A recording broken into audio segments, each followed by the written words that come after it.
केदारनाथ से लौट रहे 40 श्रद्धालुओं की जान यहां बाल बाल बची है। आपको बता दें कि ये लोग रास्ते में लैंडस्लाइड जोन में फंस गए थे और बड़ी मुश्किल से उनकी जान बची है। केदारनाथ से लौट रहे 40 श्रद्धालुओं का रेस्क्यू किया गया है।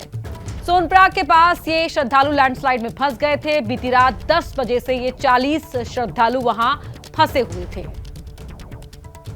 दीपक रावत हमारे सहयोगी फोन लाइन पर हमारे साथ जुड़ रहे हैं। दीपक, अच्छी खबर यह है कि श्रद्धालुओं को रेस्क्यू कर लिया गया है।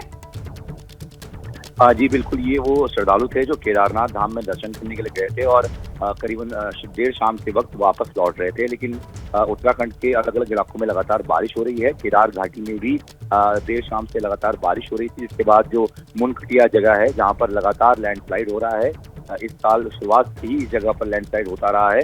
तो ऐसे में जब यहाँ पर लैंडस्लाइड हुआ, ये 40 के करीब जो श्रद्धालु हैं ये वहाँ पर फंस गए, जिसके बाद क्योंकि वहाँ पर पहले से ही एसडीआरएफ और एनडीआरएफ की टीमों को तैनात किया गया है, ऐसे में एसडीआरएफ टीम ने पत्थरों के बीच से इन तमाम 40 लोगों को बाहर निकाल लिया है, यानी कि सोनप्रयाग की तरफ निकाल लिया है। फिलहाल के लिए उस जगह पर यात्रा रोकी गई है, क्योंकि वहाँ से आगे जाने का कोई रास्ता नहीं है जब तक जेसीबी की मदद से इन पत्थरों को नहीं हटाया जाता या फिर लैंडस्लाइड की घटना रुक नहीं जाती, तब तक ये पैदल यात्रा जो है वो शुरू नहीं की जाएगी। तो अभी के लिए केदारनाथ की जो पैदल यात्रा है वो फिलहाल रोकी गई है।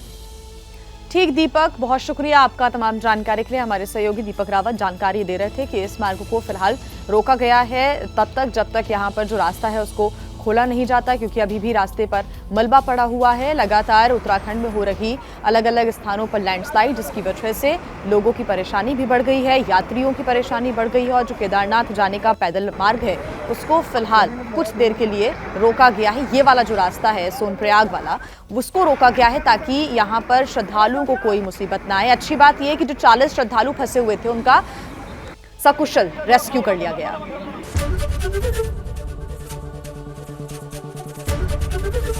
एबीपी गंगा, खबर आपकी, जुबान आपकी।